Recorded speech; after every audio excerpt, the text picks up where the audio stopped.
Alô, alô! Opa, ninguém na área. Vou aproveitar e fechar a janela que tá saindo um barulhão aqui, peraí.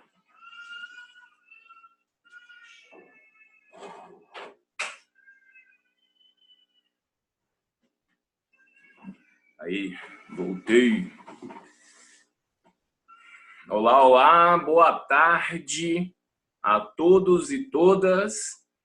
Estamos aqui diretamente de um feriado, dia 15 de novembro. Cris aí na área, diretamente de um feriado. E como não podia deixar de ser, nós vamos continuar fazendo a nossa live de sexta. Pessoal do programa Startups aí na área. Então, a gente vai continuar falando, né, nas lives de sexta. O que são as lives de sexta? São momentos em que eu gosto de compartilhar com cada um que está aqui, com cada pessoa que está aqui, sobre o que tem acontecido na minha jornada, o que eu tenho feito que tem dado certo, o que não tem dado certo. E com isso, talvez isso poder ajudar, isso até mesmo agregar na forma como eu venho absorvendo as coisas que eu tenho feito e até mesmo para saber como eu posso ajudar você melhor com o meu conteúdo e tudo mais.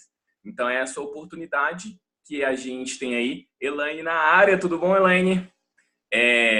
A gente tem de fazer isso aí. Bom, quando eu iniciei, né, eu estava divulgando a live hoje e eu estava com um pouco de dificuldade em pensar o que eu iria falar hoje. Então, não teve tantas coisas que eu achava interessante compartilhar. Adriana, tudo bom?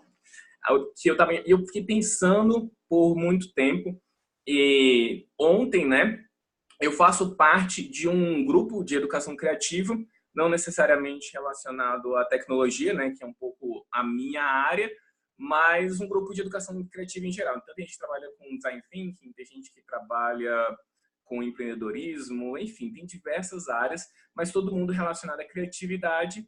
E esse grupo ele se reúne semanalmente, onde a gente consegue trocar ideias, né, do que a gente está fazendo, de como melhorar e tudo mais. E uma das pessoas, né, que faz parte desse grupo, que é o Fábio, fiz uma live com o Fábio algumas semanas atrás. O Fábio é do Rio Grande do Sul e está entrando ainda, né, nessa área de educação criativa e outras coisas também. Então, ele tem um Instagram bastante ativo, faz lives, pelo menos 2 lives por semana, e ele estava falando sobre algumas dificuldades que ele estava tendo, né? Coisas que ele estava pensando, tanto no sentido de aulas, como no sentido de coisas que ele pode vender, e ele estava pensando assim, cara, mas para eu fazer isso, eu preciso fazer um site, aí o site tem que ficar bonito, aí eu tenho que ver uma questão de logística de não sei o que e tudo mais. E aí eu brinquei com ele assim, falei, Fábio, não precisa fazer tudo isso, não precisa focar nesse monte de coisa. É você usar o teorema do Michel Teló. E o que é o tal do teorema do Michel Teló, né? Que é o primeiro a gente foge, depois a gente vê. O que isso significa necessariamente? Por que eu... E eu fiquei pensando sobre isso, ele riu muito, né? Caramba, como assim? O que tem a ver essa coisa de teorema do Michel Teló? Oi, Suelen, tudo bom? E aí, o que tem a ver esse negócio de teoria do Michel Teló? E eu fiquei matutando isso, né? Como a gente se paralisa perante a diversas coisas que a gente quer fazer. E falando de criatividade, inovação, talvez essa seja uma das nossas maiores barreiras. Às vezes a gente gosta de terceirizar o problema. Falar que o problema poxa, dos meus alunos que não prestam atenção em nada, tem o problema que é dos meus diretores, enfim, o problema é que eu não tenho conhecimento. Eu acho que talvez esse seja o maior desses desafios, né? A pessoa fala, cara, eu não estou pronta ainda, né? Eu preciso aprender mais, eu preciso absorver mais conteúdo. Então, ela fica querendo absorver conteúdo, achando que uma hora ela vai estar pronta para executar. E não é assim que as coisas costumam dar certo, né? Não é que não costumam dar certo, mas existe formas, né, de você fazer isso, e é basicamente nessa premissa que eu vou estar tratando, né, do tal do teorema do Michel Teló. Então, assim, isso me lembrou também uma história, que eu não sei se é real ou não, eu já vi duas versões dessa história, mas uma delas fala sobre um general chinês. E esse general chinês, ele, quando ia invadir um determinado espaço, né, aí tinha uma única ponte que separava uma cidade da outra. E aí, quando o seu exército ia para a cidade vizinha, para invadir a cidade vizinha, esse general queimava a ponte. Ou seja, se houvesse uma determinada situação em que eles precisassem voltar, eles não tinham como porque a ponte estava queimada. E aí, com isso, o pessoal lutava bravamente porque não tinha para onde fugir. Era literalmente uma questão de vida ou morte. Tudo bom, Valéria? Tudo bom, Luana? Luana, como assim você está em Brasília? Vamos conversar mais sobre isso. É bom demais, legal. Vamos se ver, sei lá. Bom, então, o que acontece? A gente é isso, né? De você literalmente queimar pontes e de como isso pode fazer diferença. Nós nunca vamos estar prontos para passar para realmente fazer algo novo, fazer algo diferente. Uma coisa que eu vejo muito nas minhas turmas do curso de Arduino é que eu tenho vários alunos ali, vários deles são muito dedicados, fazem trabalhos super legais. E aí, quando eu entro em contato com eles, alguns meses depois, eu pergunto, poxa, e aí, você conseguiu aplicar? Como é que está sendo em sala de aula? Tá mais ou menos, não estou aplicando, estou vendo isso, estou vendo aquilo. Então, você fala, cara, você já tem um conhecimento bastante, a pessoa às vezes fica insegura de implementar, de fazer isso e tudo mais. E por mais que pareça um clichê, né, é o tal da sair da zona de conforto. Né? A gente tem que sair dessa zona de conforto para implementar essa nova etapa. E é curioso, a gente sempre fala isso, né? A zona de conforto e tarará. E eu vivenciei isso muito na prática, desde a semana passada, lá na escola rural. A gente trabalha, né? Quem tem acompanhado as lives, eu tenho falado bastante sobre o projeto da Escola Aspalha, onde a gente tem ensinado Scratch, Arduino, e estamos agora na etapa de Design Thinking. E aí foi a hora de eu provar na prática, né, que é tudo aquilo que eu tanto falava. Por quê? Quando se trata de Scratch e Arduino, eu já, poxa, tenho um certo domínio, eu já dou essas aulas várias vezes, mas o Design Thinking, né, que é essa ferramenta de resolução de problemas relacionado à parte do design, eu não sabia. Na verdade, eu vi que era uma proposta muito boa, usar com aqueles alunos essa ferramenta para que eles pegassem o que eles aprenderam com Scratch, Arduino, resolvessem problemas reais da escola e aí usando essa ferramenta para ter sentido, né? Para ver como é que eles poderiam implementar alguma coisa.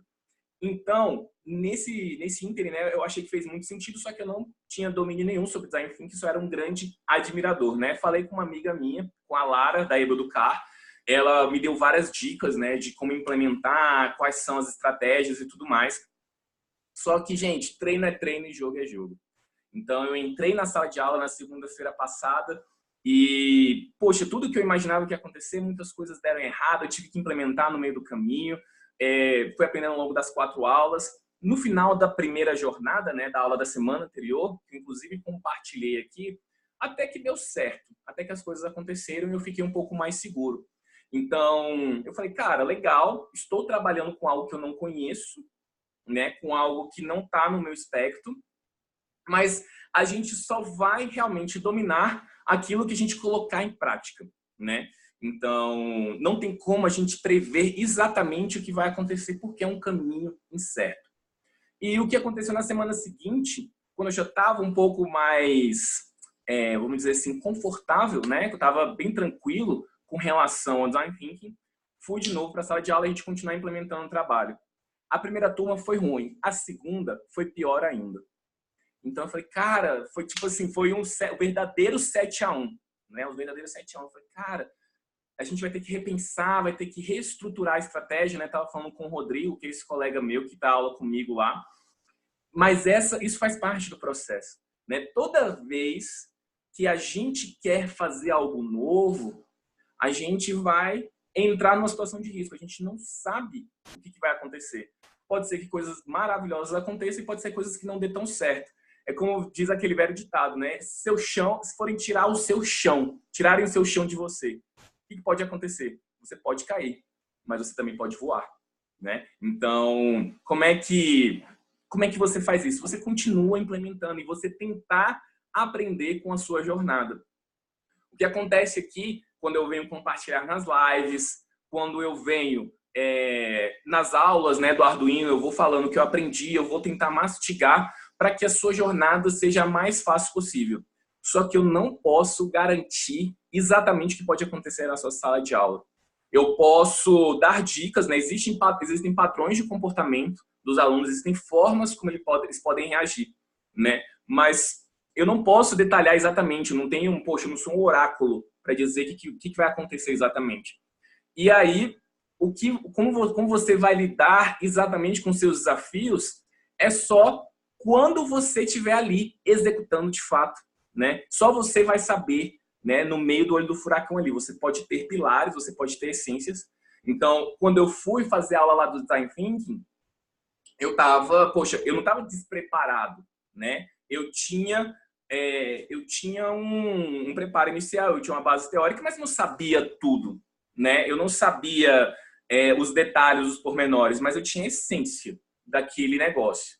E aí eu fui para o campo de batalha. Eu fui executar. E várias coisas foram acontecendo e a gente foi aprendendo na jornada. Então, não adianta nada você querer... É muito curioso, toda vez que eu pergunto, né, sobre dúvida, sobre alguma coisa, o pessoal fala assim, eu dou aula de Arduino, né, meu carro-chefe é o Arduino. Quando eu pergunto para uma pessoa se ela tem uma dúvida, como é que eu posso ajudar, ela fala, eu tenho dúvida com programação, eu tenho dúvida com eletrônica.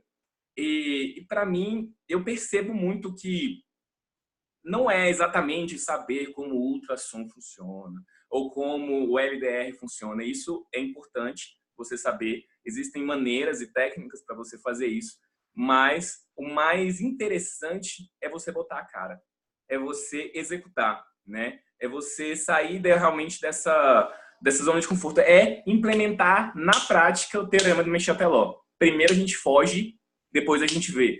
Luan, mas eu não sei como é que vai ser, poxa, eu não sou profissional nisso, eu não sei como é que vai acontecer a situação. Cara, primeiro a gente foge, depois a gente vê, né? Você só vai aprender na execução, no olho do furacão, né? E aí você vai responder, ou talvez você vai ter mais dúvidas, mas elas vão ser dúvidas mais assertivas. Planejar é importante. Planejar, ela vai te dar um direcionamento, vai te dar um norte, mas só quando você estiver ali, mesmo na hora da execução, é que você vai entender, né? Você está lidando com seres humanos, né? Você está lidando com pessoas que podem reagir de formas diferentes. Então, é muito desafiador. O problema é o tempo. Tá, legal, vamos falar sobre tempo, já que alguém falou sobre tempo aí, Luana. Então, o que acontece? O tempo ele é um gargalo real, né? E aí vai depender muito da janela de tempo que você tem. Você pode ter 50 minutos, 1h30, uma tarde inteira. Se a gente fosse viver no mundo ideal, né? Quando a gente, principalmente atividades maker, poxa, uma atividade com menos de 1h30 não tem como, né? Tipo assim, seria muito difícil e tudo mais acontecer. Mas, de novo, né? A gente joga com o que a gente tem. Por exemplo, na Escola Americana de Brasília, eu dou aula de 50 minutos de Lego Mindstorms. E lá, é pouco tempo, né? É pouco tempo para eu implementar isso, mas você vai adaptando, né? A ideia, quando você tem pouco tempo, é deixar tudo mais ou menos engatilhado, com relação a material, com relação a instruções e tudo mais. E aí também deixar... O começo ele é muito difícil. Vamos supor, vou pegar aqui Scratch, tá? O começo é muito difícil porque o aluno ele não entende a essência do Scratch, a parte da programação, que se você juntar blocos, a animação vai acontecer e tudo mais. Então, isso é difícil e talvez esse primeiro momento tem que ser uma aula mais massificada mesmo. Mas depois, vale muito a pena você trabalhar com cards, ou seja, cards que já tem uma programação mínima de como ele pode fazer uma coisa, como pode fazer outra, tornando ele mais independente possível, né? Que ele consiga executar de tal forma em que ele não dependa de você e com isso você otimize o tempo. mas é realmente um desafio, né? E é aquela história, o ideal é ter mais tempo, mas se não tem, a gente joga o que a gente tem. Anderson da Orange Maker falando sobre um pouco mais da aplicação do DT em sala de aula. Desafios, provocações e dores. Então, Anderson, tomei um 7-1 segunda, né? Não sei se você estava aí mais cedo, mas estou implementando pela primeira vez a parte do Design Thinking, né? Para eles trabalharem a Feira Maker lá na escola. No primeiro dia, a gente trabalhou a parte de pensar os problemas, né? Em pensar nos problemas específicos. Eu, trabalhando nisso aí, eu já cheguei com um tema, não um tema específico, né? Mas com uma temática, para não ficar muito aberto e muito aleatório. Então, eu usei a temática da escola. Eu falei, ó, a gente vai resolver problemas da escola. Mas quando a gente trata de problemas da escola, é muito amplo. Pode ser desde o meu relacionamento com o meu coleguinha até o parquinho que está com o escorregador estragado. Então, tem tudo, pode ser qualquer coisa. E aí, quando a gente começou a participar dessa parte de divergência, né? E divergência no sentido de aumentar o leque de ideias, né? Pensar na variação de ideias possíveis, não no sentido de uma ideia contrária à outra. A gente deixou os meninos, né, com os post-its pensarem nos vários problemas da escola e existe uma premissa, né, matadora no Design Thinking, que é muito importante, principalmente nessa parte de pensar em várias ideias, tanto nos problemas como na parte da solução, que é não julgar ideias, né? Tanto para os adultos como para as crianças são mais sem filtro, né? Elas são mais agressivas mesmo, elas falam, nossa, que ideia idiota, não sei o quê. Então, a gente usou desde o começo a premissa de não julgar ideias. E isso vale também para os professores. Então, quais são os problemas, por exemplo, que surgiu lá na escola? Eles falaram muito sobre a comida que eles recebem, eles não gostam tanto. Tem um arroz doce lá, por algum motivo eles não gostam muito desse arroz doce. Então, falaram muito da comida, podia ter galinhada, eles adoram galinhada e tal. Então, assim, que pra gente talvez não fossem problemas tão relevantes, mas é o problema que ele mapeou. Teve um aluno, por exemplo, que ele falou que o problema era ter prova e que ele queria acabar com a prova. Qual é o reflexo do professor nesse momento? Falar, não, mas você tem que entender que a prova é importante, tarará. Só que, de novo, a gente volta na premissa do Design Thinking, que é não julgar. Se esse é o problema dele, ele vai ter que investigar sobre esse problema. Ele vai ter que investigar por que a prova é um problema, por que existe prova e tudo mais, porque depois que você mapeou os problemas, você vai juntar, vai clusterizar, ou seja, separar em temáticas e depois o pessoal vai voltar sobre qual tema eles querem falar. Depois que eles voltam no tema, eles vão fazer a entrevista. E aí, nesse ponto, foi muito estratégico utilizar a escola. Por quê? Porque eles já estão naquele meio, a gente não conseguiu fazer durante a nossa aula de segunda-feira e a gente deixou como dever de casa para os professores que estavam ali na escola, que eles entrevistassem. Então, em algum momento, vamos supor, o problema da comida. Eles vão entrevistar a moça da cozinha, vão entrevistar a diretora e tudo mais. E aí foi quando as coisas começaram a dar errado. Por quê? Porque não era a parte que a gente estava muito à frente, muito controlando sistematicamente. E quando a gente chegou na segunda, teve turmas que não fizeram a entrevista direito. A entrevista é muito importante para ele desafiar algumas premissas. Então, vamos supor, o aluno que falou que a prova não é importante. Quando ele for falar com a diretora, com o pai, com a professora, ela vai falar, você tem prova para absorver mais o conhecimento, você tem prova para isso, para aquilo. E aí ele vai tentar entender melhor aquela situação. E talvez a dor dele não seja... até falei besteira, não é prova. O problema que ele tinha era o dever de casa. Ele, cara, não gosto de dever de casa, acho que o dever de casa é um problema. E aí falava que o dever de casa era para eles armazenarem mais informações e tal. Quando você vai para uma segunda etapa, é a etapa de você convergir, ou seja, pegar as ideias e agora funilar para alguma possível solução, né? Qual é o problema-chave que a gente vai resolver? E aí você vai entrar numa etapa chamada Como Podemos.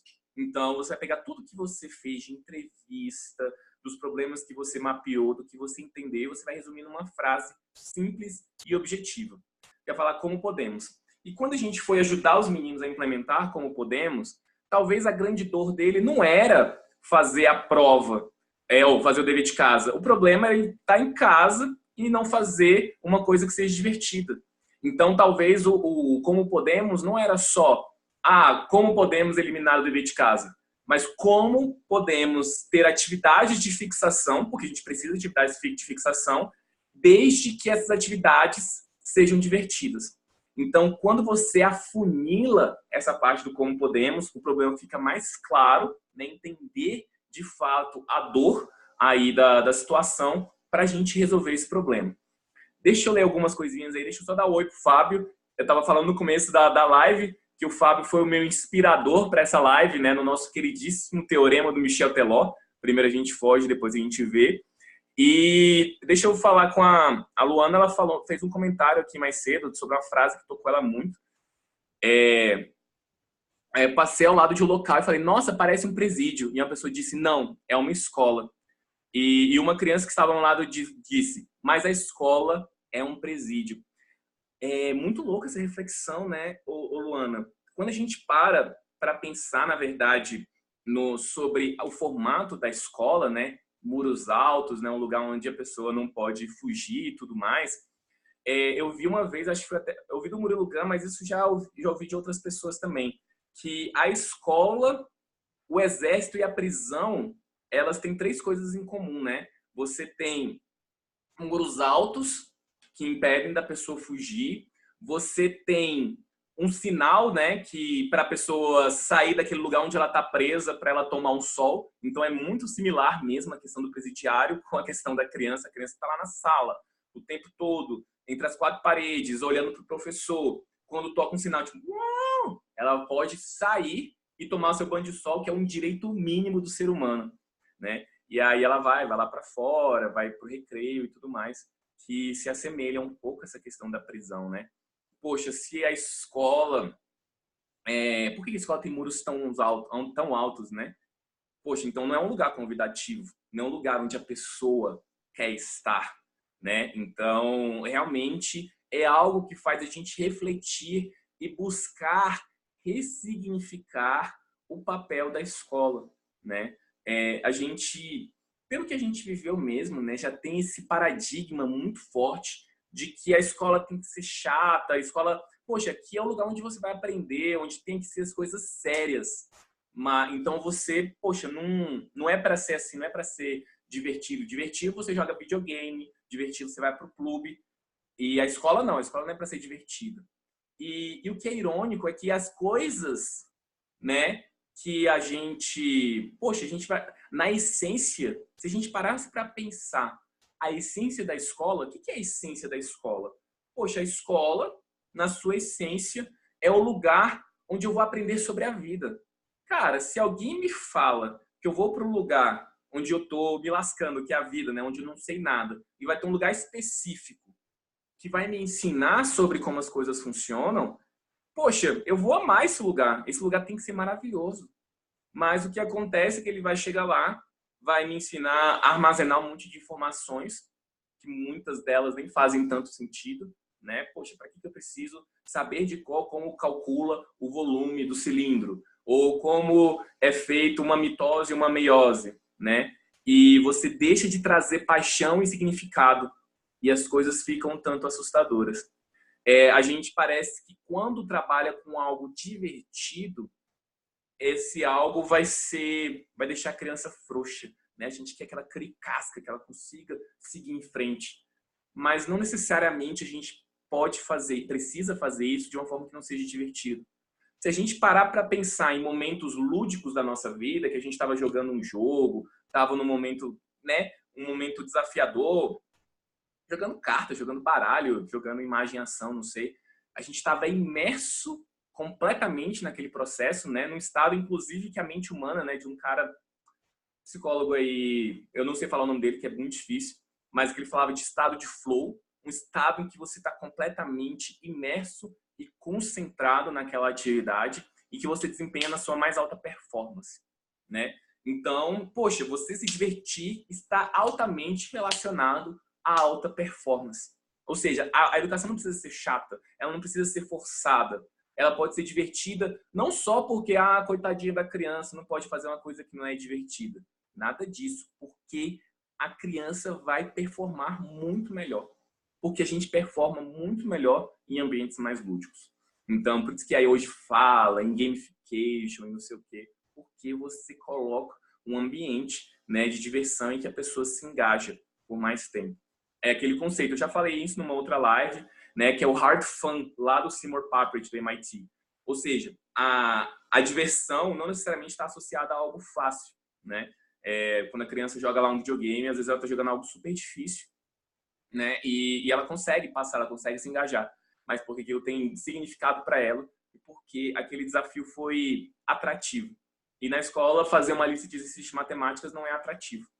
E a gente é muito vaidoso, né? A educação é muito vaidosa. Ao invés dela pensar em maneiras, né? Poxa, como é que eu vou trazer mais significado para essa criança? Como é que eu vou trazer para o contexto dela? A gente fala, não, cara, você é criança, você não tem que escolher muita coisa, não. Você tem que fazer as coisas porque as coisas são assim, pronto e acabou. E aí, então é muito complicado, né? E eu acho que é um trabalho de formiguinha, né?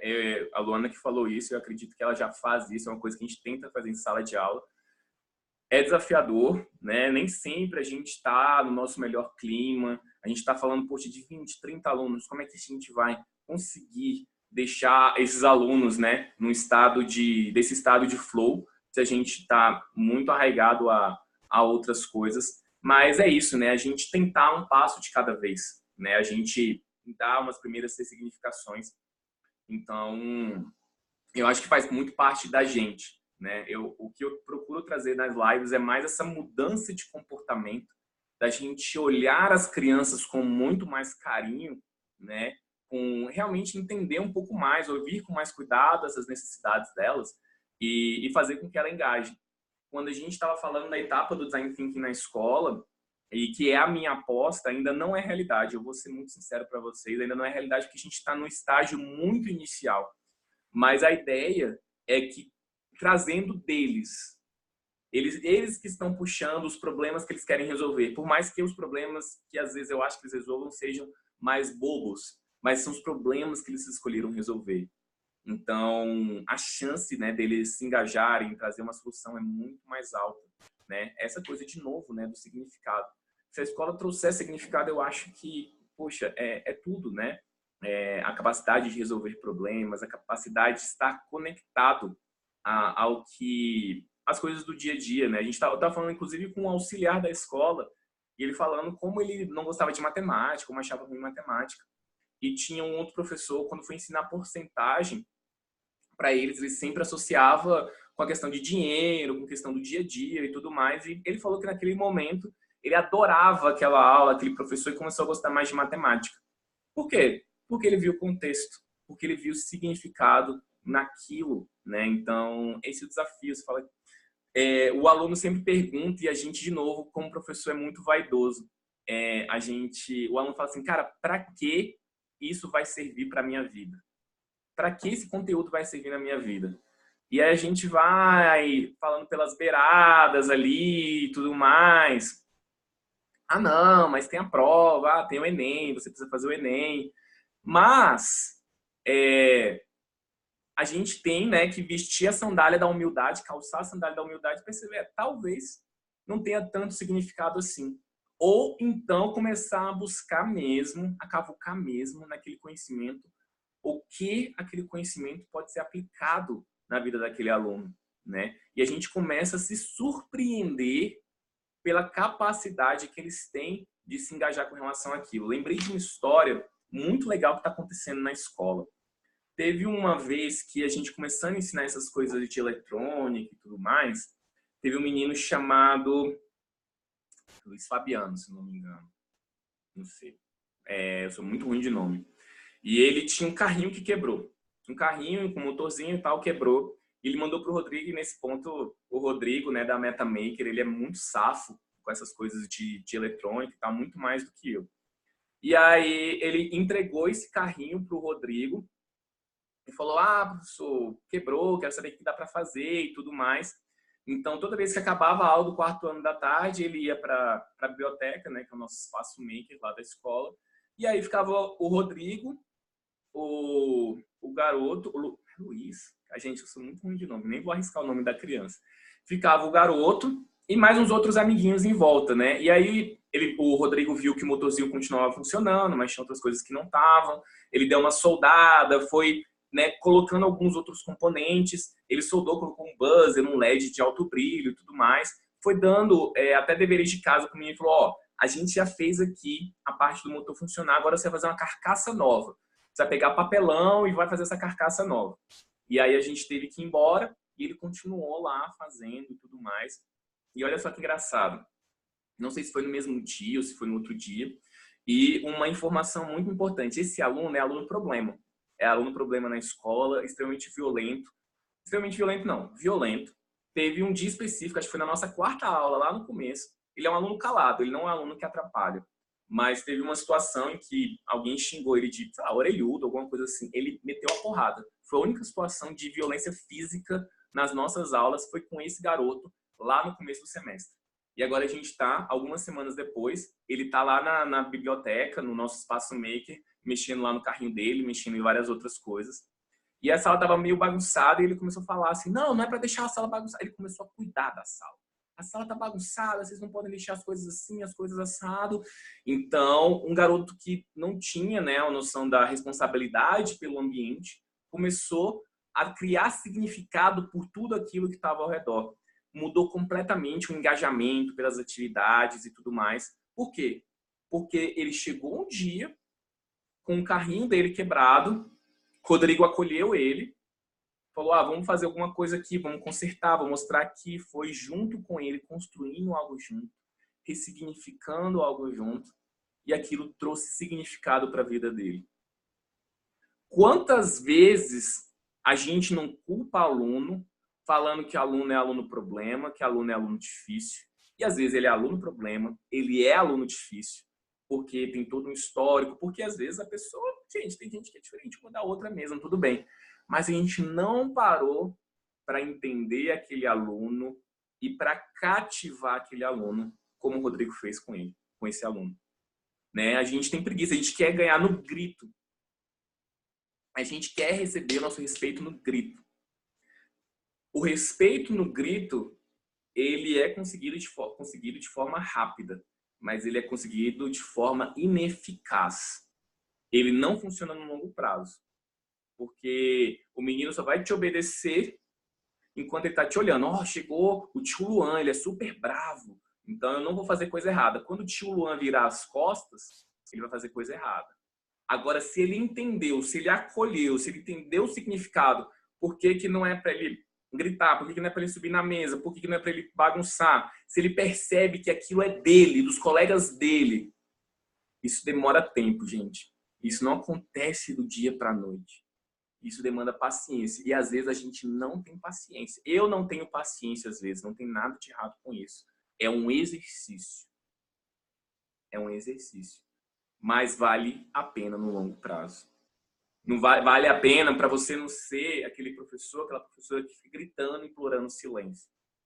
Porque eles entendem que a aula, que é muito boa, daquele conhecimento que eles querem aprender mais, é incrível, e ele só vai acontecer quando tiver silêncio. Quando tiver a ordem. Aí a tal da autonomia, né? Que tanta gente fala, autonomia e tudo mais. Mas você não consegue do dia para a noite. É por isso que muita gente sai, né, dos cursos lá de licenciatura, da faculdade, e fala, poxa, Paulo Freire vive num mundo paralelo, né? Não dá para ver isso na prática. Por quê? Porque a gente não consegue aplicar na prática. Porque boa parte das escolas não tem paciência de aplicar isso na prática. Então é hora dessa autorresponsabilidade nossa. Enfim, falei um monte de coisa. Alguém tem uma pergunta para falar aí? A live oscilou aí. Luana, muito bom te ver aqui. Muito bom as contribuições. Tô toda sexta aqui. Aparece aí para a gente falar sobre mais coisas. Luana foi aluna do nosso turma 2 do curso de Arduino. E legal demais ter a presença aqui. E, enfim. Gente, deixa eu ver o que mais. Bom, só quero dar um último adendo, então, só sobre um caso que eu já falei várias vezes, na verdade, sobre daquele projeto da parte inicial, né, de fazer da parte da execução, da parte de colocar a mão na massa, de você sair da zona de conforto usando o tal do teorema do Michel-Teló, que a primeira a gente foge, depois a gente vê. E eu queria finalizar com a história do professor Clécio. O Clécio, ele é um professor de Goiânia, aqui pertinho de Brasília, ele trabalha numa área rural. Clécio é formado em letras, não sabia um A de programação nem nada. Mas o Clécio é um professor mega engajado e já sempre com iniciativas diferentes. Tem uma página chamada Looking for Heroes, Looking 4, né? Heroes, vale a pena seguir. E teve uma vez que eu fui dar um workshop na Universidade Federal de Goiás, na UFG, com a professora Juliana, no Espaço Maker Clima lá. E a professora Juliana é amiga dele, chamou ele e tudo mais, e eu fui dar um workshop de 4 horas. Fui dar um workshop de 4 horas de Arduino, onde a gente ensinava desde o zero do Arduino, o funcionamento básico, até a parte da programação utilizando o Scratch do lado do Hackeduca. E depois eles tinham que implementar um projeto. Então tinham 4 horas, 2 horas e meia de teoria e tinha 1 hora de prática, e depois eles entregavam. E aí, beleza. Eles foram, fizeram, tá? E fizeram o executor lá e tudo mais. O Clécio gostou muito da atividade, eu, poxa, que legal. Deu 2 semanas depois, o Clécio gostou tanto da atividade que ele veio aqui, acho que foi em Brasília mesmo, comprou, cara, uns 5 kits de Arduino. Ele falou, cara, eu vou implementar isso na minha escola. Olha a atitude do cara. Ele participou de um workshop de Arduino. E ele falou, cara, isso aqui é muito legal, vou levar para minha escola. Comprou uns Arduinos e levou para a escola dele. Começou a implementar no ano seguinte, começou a implementar umas aulas, uns projetos e tudo mais. E aí começou a executar e os alunos engajaram demais. E, poxa, em menos de 1 ano que isso aconteceu, menos de 1 ano, deve ter feito 1 ano agora. A escola já é referência na forma como se executa programação. Ele é professor de português, ele fala assim, ele fala muito sobre programação em língua portuguesa. O que é o programação em língua portuguesa? Não é programação uma linguagem em português, mas como utilizar a estrutura da programação para a criação de textos. Então ele pegou os 2 universos. Pegou o universo que ele aprendeu no workshop de Arduino, pegou o que ele aprendeu lá em letras, né, do que ele dá aula de português, e começou a estruturar. Porque a programação, na verdade, ela tem muita, não é similaridade, né, mas ela conversa muito com o português, com a redação. Porque as duas estão falando de estruturação de raciocínio. A diferença é que numa redação, a pessoa pode escrever qualquer coisa e achar que aquilo tá bom. Na programação, se você escreve, se você encaixa os blocos de qualquer jeito, se você escreve o programa de qualquer jeito, o programa não funciona. Então, a programação é excelente para estruturar raciocínio, e estruturar raciocínio é excelente para você escrever textos. O professor Clécio conseguiu mapear as notas dos alunos, né, depois que começou esse projeto de robótica, e já aumentou as notas em 30%. Nem acho que esse deve ser o grande objetivo para se implementar robótica e programação em sala de aula, porém, até pelos motivos clássicos, ou seja, tirar notas maiores e tudo mais, até para isso a programação e a robótica é excelente. Então, o professor Clécio já vem se destacando nesse processo de aulas, né, de implementar robótica em português, e bastou um workshop.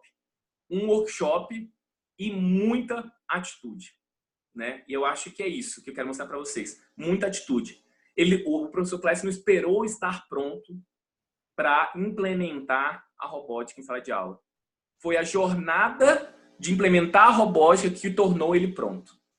Olha só, não é estar pronto, não é você esperar estar pronto para colocar as coisas à frente, para você começar a executar. Não é esperar estar pronto para começar a executar. É começar a executar que vai te tornar pronto. Ok? Pessoal, acho que é isso que eu tinha para falar. Luana tá me pagando uns sapos aí, falando que eu não vou em BH. Luana, eu adoro BH. BH é maravilhoso, eu adoro essa terra, adoro Minas. Poxa, vamos... Se tiver algum evento, alguma coisa em BH, eu vou sim. E com certeza, se eu for em BH, você vai ficar sabendo, eu vou te avisar com antecedência para a gente se encontrar, para a gente se ver. Beleza? Pessoal, é isso. Gratidão imensa por todo mundo que esteve aqui nesse dia de feriado. Então, muito legal ter a presença do pessoal. Lembrando, gente, toda sexta temos live de sexta. Toda sexta. Tem feriado? Não importa. Tem live de sexta, 12h30. Então, eu vou estar aqui conversando com vocês. Eu escolho os assuntos que eu acho que é mais interessante. Mas, se você quer saber sobre algo específico, por favor, poste aqui, manda inbox, faz alguma coisa aí para a gente conversar, beleza? Pessoal, grande abraço. Luana, grande abraço. Pessoal, todo mundo. E a gente vai se falando. Até mais.